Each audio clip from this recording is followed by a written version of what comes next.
Hey everyone, so let's jump right into a huge question today.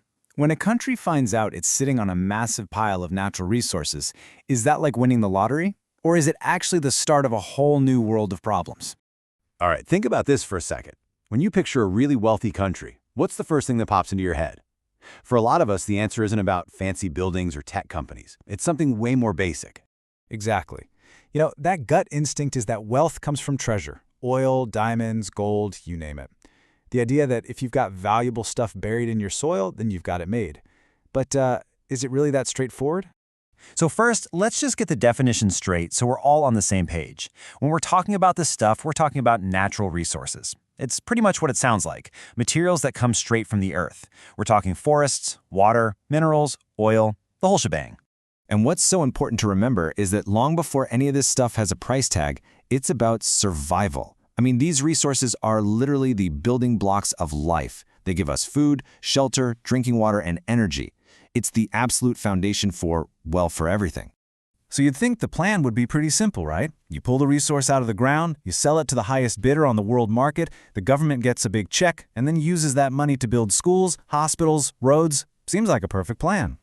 Well, this is where that nice, simple story takes a hard left turn. Because just having the resources under your feet, that doesn't guarantee a thing. In fact, for a lot of countries, that's where the real trouble begins. And this slide just perfectly captures the problem. On one side, you've got this incredible promise of untapped wealth. But on the other side, the reality check.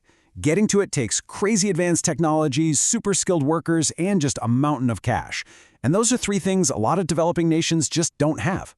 So what do? You're sitting on a fortune, but you can't get to it. For as long as this has been a problem, the answer has usually been the same. You've got to find a partner. You bring in help from the outside. And that help? It almost always comes in the form of foreign companies. We're talking about these huge international firms that have it all, the expert engineers, the multi-million-dollar equipment, and, crucially, the deep pockets to fund the whole operation from the start. And right there, that's the core of the dilemma. On one hand, bringing in these companies is this amazing opportunity. It can unlock a level of wealth that was completely out of reach. But on the other hand, it almost immediately sparks huge arguments and conflict. And listen, this isn't some abstract economic theory. These are the kinds of debates that have literally shaped world history. Just look at the fight over who controlled Iran's oil in the 20th century. It's a perfect, high-stakes example of how explosive this all can get. So, once you open that door to outside help, you're suddenly forced to answer some really tough questions. And believe me, there are no easy answers. First up, the big one.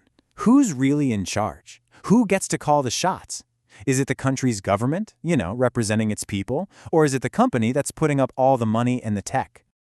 And then, of course, there's the money. How do you slice up the pie? What's a fair cut for the country whose land it is? And what's a fair return for the company that took all the financial risk? People have been arguing over that one for centuries. Which brings us to maybe the toughest question of all. Should these outside companies even be there in the first place? Is the money and the know-how they bring to the table worth giving up control and opening the door to all this conflict? And that really gets to the heart of it all. It's one thing to say the nation's wealth should benefit the people, but actually making that happen is one of the trickiest puzzles in the world.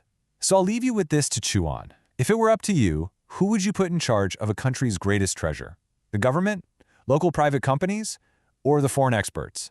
It's a question that's still shaping our world today.